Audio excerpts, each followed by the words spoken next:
Hello दोस्तों, स्वागत है आप सभी को आपके अपने YouTube channel famous education academy पर। हम लेकर आए हैं जो railway group D ALPN technician 2025 को आने वाले एग्ज़ाम में के लिए महत्वपूर्ण प्रश्न, जो कि पिछले साल ग्रुप डी में पूछा गया प्रश्न इसी से रिलेटेड आने वाले हैं।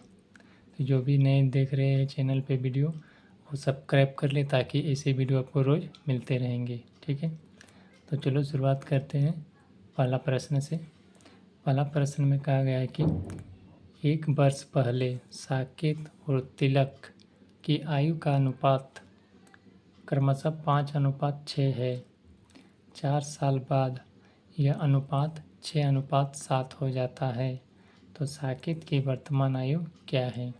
ठीक है, मान लो 1 वर्ष पहले तिलक और साकेत की जो क्रमशः अनुपात है 5:6 थे। मतलब इसको सॉल्व करते हैं। तिलक सबसे पहले क्या है, साकेत को एस लिखेंगे और तिलक को टी लिखेंगे। ठीक है, जिनके अनुपात है 1 वर्ष पहले 5:6, फिर 4 साल बाद ये अनुपात कितना हो जाता है 6:7, यानी ये 1 साल पहले का है, इसलिए माइनस लिखेंगे।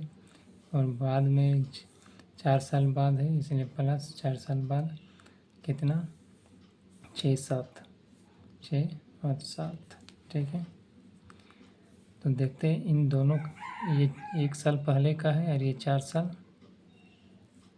बाद का है। ठीक है, तो जब भी 1 साल पहले का हो 4 साल बाद का हो तो ये जो है दोनों आपस में जुड़ जाता है, 4 और 1 5 हो जाता है। ठीक है, इनका डिफरेंस देखते हैं कितना है, 1 होना चाहिए इसका डिफरेंस। ठीक है, 6 में 5 जाने से 1 1 आ रहा है, इसका भी डिफरेंस 1 होना चाहिए। अंतर 7 में 6 जाने से 1। ठीक है, 1। अब ये 1 बराबर 5 को लिख सकते हैं, 1 बराबर 5। तो प्रश्न में पूछा क्या गया है, साकेत की वर्तमान आयु क्या है। साकेत ये है, इसकी क्या है रेशियो, अनुपात 5 है, तो 5 बराबर x। तो x बराबर 5 इंटू 5, नीचे 1 बराबर 5, 25, सॉरी 5 इंटू 5 25, 25 आया। तो ये वर्तमान आयु ज्ञात करने बोल रहा है, जबकि साकेत कि अनुपात कितना था 1 वर्ष पहले का ही है ये। ठीक है, 1 वर्ष पहले का आया निकल के, क्योंकि 1 वर्ष पहले का 5 था, तो इसे से 5 से गुना किए तो 1 वर्ष पहले का ही निकल के आया। लेकिन वर्तमान में जाने के लिए 1 वर्ष जोड़ देंगे, यानी 26 वर्ष। 26 वर्ष मेरा क्या है, साकेत की आयु है। ठीक है, तो अगले प्रश्न में चलते हैं। अगला प्रश्न में कहा गया है कि 10% साधारण ब्याज की दर पर कोई धनराशि कितने समय में स्वयं की दोगुनी हो जाएगी।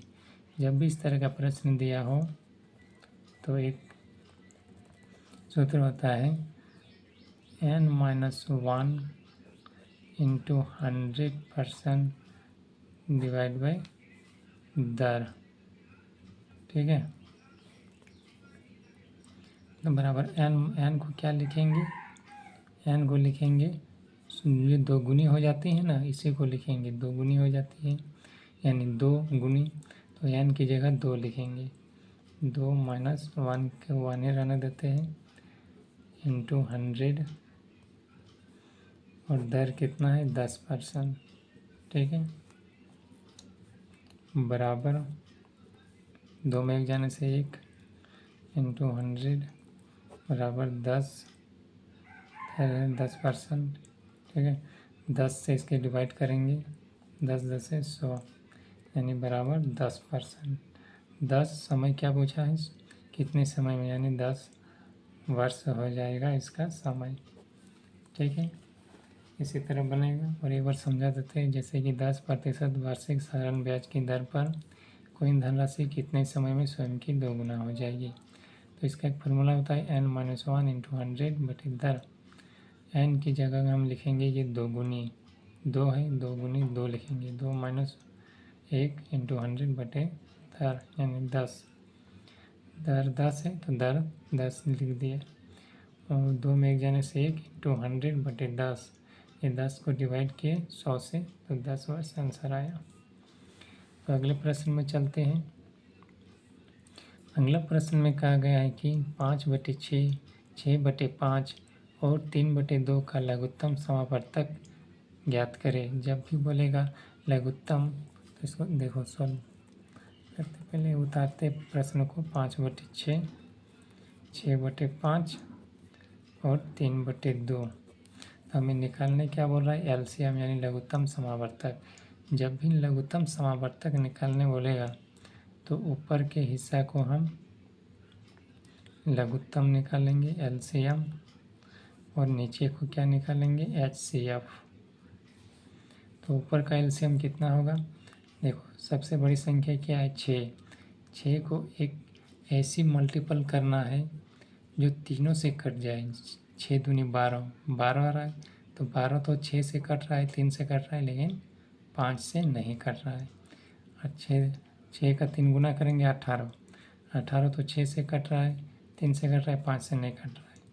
24 करेंगे तो 24 देखो 6 से कट रहा है, 3 से कट रहा है, 5 से नहीं कट रहा है, तो 30 करेंगे। 6 का 5 गुना करेंगे 30, तो देखो 6 5 से कट रहा है, 6 5 30, 3 से कट रहा है, 3 10 30, 5 से भी कट रहा है, 5 30, यानी मेरा एलसीएम कितना आया, 30। और एचसीएफ कितना आएगा, देखो एचसीएफ छोटी संख्या से भागा दो 6 को, 5 1 के 5, 6 में 5 जाने से 1 आया। इसी 1 को फिर 2 से भाग दो, 1 2 2, यानी ये जो आया मेरा, यही वाला मेरा एचसीएफ है। ठीक है, एचसीएफ कितना आया, 1। अगर 1 को 30 से डिवाइड करेंगे तो आया मेरा 30 आएगा, तो मेरा एलसीएम कितना आया, 30। ठीक, अगले प्रश्न की ओर चलते हैं। अगला प्रश्न में कहा गया है कि प्रेक्षणों में 39, 49, 59, 60, 70, 80, 90, 93 और 90 का समांतर माध्य ज्ञात कीजिए। ठीक है, ये भी ग्रुप डी में सारे प्रश्न ग्रुप डी में पूछा गया है, जो कि आने वाली टेक्निकल, एएलपी और ग्रुप डी में काफ़ी महत्वपूर्ण है। तो माध्य ज्ञात करने बोला है, तो माध्य बराबर क्या होता है, माध्य बराबर होता है सभी संख्या का जोड़ डिवाइड बाय कुल संख्या। ठीक है, कुल संख्या, तो सभी संख्या कितना है, 39 है, plus 49 plus 59 plus 60 plus 70 plus 80 plus 90 plus 93 plus 90 बट्टे में क्या है वो संख्या, 1 2 3 4 5 6 7 8 9 डिवाइड बाय 9। तो इन सभी को जोड़ के आएगा 630 और डिवाइड कर देंगे 9, तो 9 7 63 बराबर 70। 70 मेरा क्या है, माध्य, इसी यही मेरा आंसर है। ठीक है, तो अगला प्रश्न है, किसी संख्या के 5/8 के 60% के 40% का मान 339 है, तो संख्या ज्ञात करें। ठीक है, तो जो भी इस नए वीडियो को देख रहे हैं वो सब्सक्राइब कर लें चैनल को, ताकि ऐसे वीडियो को रोज़ मिलते रहेंगे। इसको सॉल्व करते हैं। जैसे कि कोई भी संख्या मान लेते हैं, मान लेते हैं संख्या x, 5/8 इंटू 60% यानी 60/100 इंटू 40% के जगह जितने भी है इंटू लिखेंगे, 40% यानी परसेंटेज की जगह नीचे 100 आया, बराबर कितना दिया है, 339। सबसे पहले 20 दूनी 40, 20 5 100, 20 3 60 और 20 5 100, ये 5 कट गया, 2 4 8। ठीक है, 2 4 8, अब इस 3 से ये कटेगा, ठीक है, बराबर में कटता है। 3 एक, क्योंकि बराबर आगे जाके डिवाइड में बदल जाता है। 3 एक के 3, 3 एक के 3, 3 तिया 9, तब क्रॉस मल्टीप्लाई हो जाएगा। 113 इधर आ जाएगा, 100 बराबर 113 इधर आ जाएगा, और ये 4 5 20 इंटू इधर आ जाएगा।